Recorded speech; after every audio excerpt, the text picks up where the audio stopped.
अब घर कैसे पहुंचोगे यह सोचो, पहले कुछ खा लें तो सोचें। सामने मटर का खेत था, मोती उसमें घुस गया।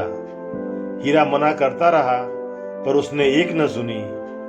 अभी 2-4 ग्रास खाए कि 2 आदमी लाठियां लेकर दौड़ पड़े और दोनों मित्रों को घेर लिया। हीरा तो मेड़ पर था, निकल भागा। मोती सींचे हुए खेत में था, उसके खुर कीचड़ में धंस गए, न भाग सका, पकड़ लिया। हीरा ने देखा संगी संकट में है तो लौट आया। फंसेंगे तो दोनों फंसेंगे। रखवालों ने उसे भी पकड़ लिया। प्रातःकाल दोनों मित्र कौंजी हाउस में बंद कर दिए गए। दोनों मित्रों को जीवन में पहली बार ऐसा साविका पड़ा कि सारा दिन बीत गया और खाने को एक तिनका भी न मिला। समझ ही में न आता था वह कैसा स्वामी है। इससे तो गया फिर भी अच्छा था। यहाँ कई भैंसें थी, कई बकरियां, कई घोड़े, कई गधे, पर किसी के सामने चारा न था। सब जमीन पर मुर्दों की तरह पड़े थे। कोई तो इतने कमजोर हो गए थे कि खड़े भी नहीं हो सकते थे। सारा दिन दोनों मित्र फाटक की ओर टकटकी लगाए ताकते रहे, पर कोई चारा लेकर आता ना दिखाई दिया। तब दोनों ने दीवार की नमकीन मिट्टी चाटनी शुरू की, पर इससे क्या तृप्ति होती। रात को भी कुछ भोजन न मिला तो हीरा के दिल में विद्रोह की ज्वाला धधक उठी। मोती ने कहा, अब तो नहीं रहा जाता मोती। मोती ने सिर लटकाए हुए जवाब दिया, मुझे तो मालूम होता है प्राण निकल रहे हैं। इतनी जल्दी हिम्मत न हारो भाई, यहाँ तो भागने का कोई उपाय निकालना चाहिए। आओ दीवार तोड़ डालें। मुझसे तो अब कुछ नहीं होगा। बस इसी बूते पर अकड़ते थे, सारी अकड़ निकल गई। बाड़े की दीवार कच्ची थी, हीरा मजबूत तो था ही। उसने नुकीले सींग दीवार में गड़ा दिए और जोर मारा तो मिट्टी का एक चिपड़ा निकल आया। फिर तो उसका साहस बढ़ा। उसने दौड़ दौड़ कर दीवार पर चोटें की और हर चोट में थोड़ी थोड़ी मिट्टी गिराने लगा। उसी समय कौंजी हाउस का चौकीदार लालटेन लेकर जानवरों की हाजिरी लेने पहुंचा। हीरा का उजापन देखकर उसने उसे कई डंडे रसीद किए और मोटी सी रस्सी में बांध दिया। मोती ने पड़े पड़े कहा, आखिर मार खाई, क्या मिला? अपने बूते भर जोर तो मार दिया। ऐसा जोर मारना किस काम का कि और बंधन में पड़ जाए। जोर तो मारता ही जाऊंगा, चाहे कितनी ही बंधन पड़ते जाएं। जान से हाथ धोना पड़ेगा, कुछ परवाह नहीं, यूं भी मरना ही है। सोचो, दीवार खुद जाती तो कितने जानवरों की जानें बच जाती। इतने भाई यहाँ बंद हैं, किसी के देह में जान नहीं है। 2-4 दिन और यही हाल रहा तो सब मर जाएंगे। हाँ, यह बात तो है। अच्छा तो ला, फिर मैं भी जोर लगाता हूं। मोती ने भी दीवार में उसी जगह सींग मारा। थोड़ी सी मिट्टी गिरी तो हिम्मत और बढ़ी।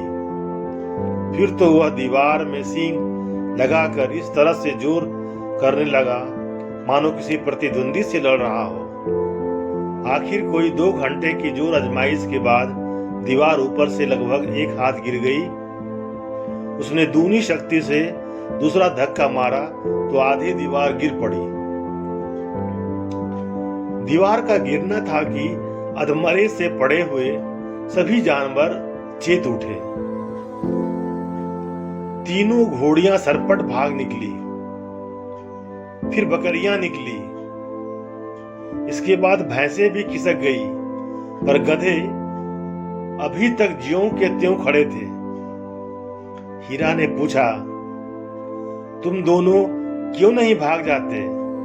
एक गधे ने कहा, जो कहीं फिर पकड़ लिए जाए तो क्या हर्ज है, अभी तो भागने का अवसर है। हमें तो डर लगता है, हम यहीं पड़े रहेंगे। आधी रात से ऊपर जा चुकी थी। दोनों गधे अभी तक खड़े सोच रहे थे कि भागे या ना भागे। मोती अपने मित्र की रस्सी तोड़ने में लगा हुआ था। जब वह हार गया तो हीरा ने कहा, तुम जाओ, मुझे यहीं पड़ा रहने दो, शायद कहीं भेंट हो जाए। मोती ने आंखों में आंसू भरकर कहा, तुम मुझे इतना स्वार्थी समझते हो हीरा? हम और तुम इतने दिनों से एक साथ रहे हैं।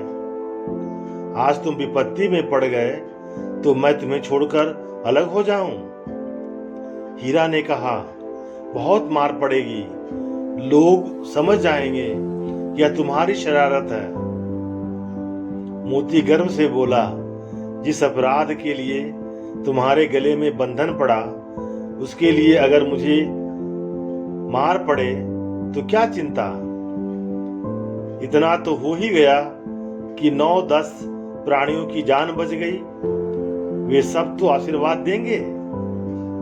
यह कहते हुए मोती ने दोनों गधों को सींगों से मार मार कर बाड़े से बाहर निकाला और तब अपने बंधु के पास आकर सो रहा।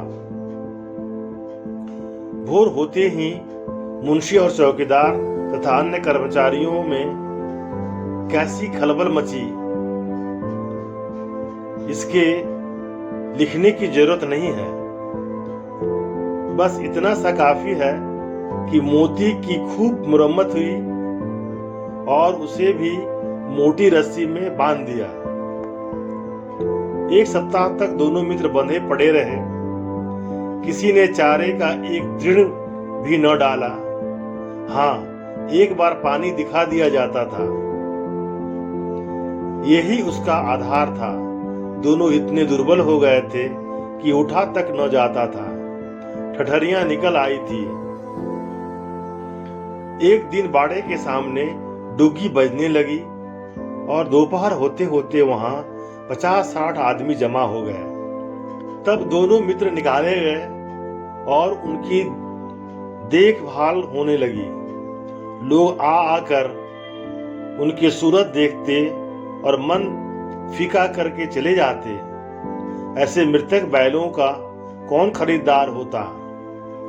सहसा एक दढ़ियल आदमी, जिसकी आंखें लाल थी और मुद्रा अत्यंत कठोर, आया और दोनों बैलों के कुल्हों में उंगली गोद कर मुंशी जी से बातें करने लगा।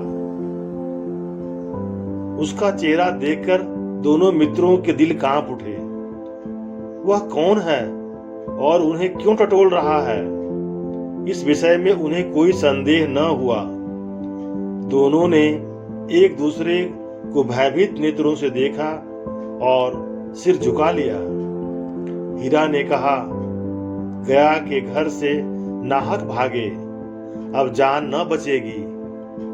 मोती ने अश्रद्धा के भाव से उत्तर दिया, कहते हैं भगवान सबके ऊपर दया करते हैं, उन्हें हमारे ऊपर क्यों दया नहीं आती। भगवान के लिए हमारा जीना मरना दोनों बराबर है। चलो अच्छा ही है, कुछ दिन इसके पास तो रहेंगे। एक बार भगवान ने उस लड़की के रूप में हमें बचाया था, क्या अब न बचाएंगे। यह आदमी छुरी चलाएगा, देख लेना। तो क्या चिंता है, मांस, खाल, सींग, हड्डी सब किसी न किसी काम आ जाएगी। नीलाम हो जाने के बाद दोनों मित्र उस दढ़ियल के साथ चले। दोनों की बोटी बोटी कांप रही थी, बेचारे पांव तक न उठा सकते थे।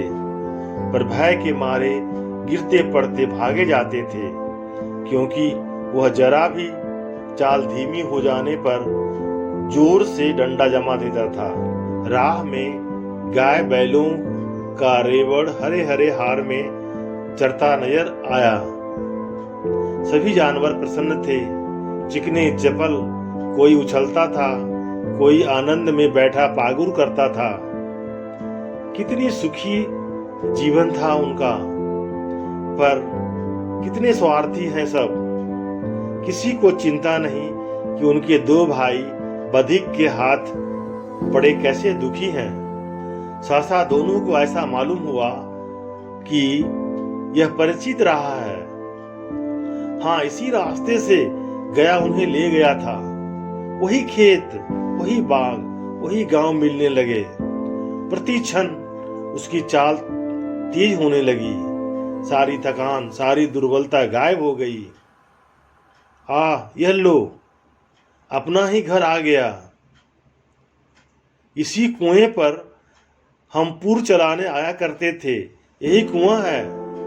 मोती ने कहा, हमारा घर नजदीक आ गया है। हीरा बोला, भगवान की दया है, मैं तो अब घर भागता हूं। यह जाने देगा, इसे मार गिराता हूं। नहीं नहीं, दौड़कर थान पर चलो, वहां से हम आगे न जाएंगे। दोनों उन्मत्त होकर बछड़ों की भांति कुलेले करते हुए घर की ओर दौड़े। वह हमारा थान है। दोनों दौड़कर अपने थान पर आए और खड़े हो गए। दड़ियल भी पीछे पीछे दौड़कर चला आता है। झूरी द्वार पर बैठा धूप खा रहा था। बैलों को देखते ही दौड़ा और उन्हें बारी बारी से गले लगाने लगा। मित्रों की आंखों में आनंद के आंसू बहने लगे। एक झूरी का हाथ चाट रहा था। दड़ियल ने जाकर बैलों की रस्सियां पकड़ ली। झूरी ने कहा, मेरे बैल हैं, तुम्हारे बैल कैसे? मैं मवेशी खाने से नीलाम लिए आता हूं। मैं तो समझता हूं चुराए लिए आते हो। चुपके से चले जाओ। मेरे बैल हैं, मैं बेचूंगा तो बिकेंगे। किसी को मेरे बैल नीलाम करने का क्या अख्तियार है? जाकर थाने में रपट कर दूंगा। मेरे बैल हैं, इसका सबूत यह है कि मेरे द्वार पर खड़े हैं। दड़ियल झल्लाकर बैलों को जबरदस्ती पकड़ ले जाने के लिए बढ़ा। उसी वक्त मोती ने सींग चलाया। दड़ियल पीछे हटा। मोती ने पीछे किया। दड़ियल झल्लाकर बैलों को जबरदस्ती पकड़ ले जाने के लिए बढ़ा। उसी वक्त मोती ने सींग चलाया। दड़ियल पीछे हटा। मोती ने पीछा किया। दड़ियल भागा। मोती पीछे दौड़ा। गांव के बाहर निकल जाने पर वह रुका, पर खड़ा दड़ियल का रास्ता देख रहा था। दड़ियल दूर खड़ा धमकियां दे रहा था, गालियां निकाल रहा था, पत्थर फेंक रहा था, और मोती विजयी शूर की भांति उसका रास्ता रोक के खड़ा था। गांव के लोग यह तमाशा देखते थे और हंसते थे। जब दड़ियल हार कर चला गया तो मोती अकड़ता हुआ लौटा। हीरा ने कहा, मैं डर गया था कि कहीं तुम गुस्से में आकर मार न बैठो। अगर वह मुझे पकड़ता तो मैं बेमारे न छोड़ता। अब न आएगा। आएगा तो दूर से ही खबर लूंगा, देखूं कैसे ले जाता है। जो गोली मरवा दे, मर जाऊंगा, पर उसके काम तो न आऊंगा। हमारी जान को कोई जान नहीं समझता, इसलिए कि हम इतने सीधे हैं। जरा देर में नादों में खली, भूसा, चोकर और दाना भर दिया गया और दोनों मित्र खाने लगे। झूरी खड़ा दोनों को सहला रहा था और 20 लड़के तमाशा देख रहे थे। सारे गांव में उत्साह सा मालूम होता था। उसी वक्त मालकिन ने आकर दोनों के माथे चूम लिए। इतिश्री।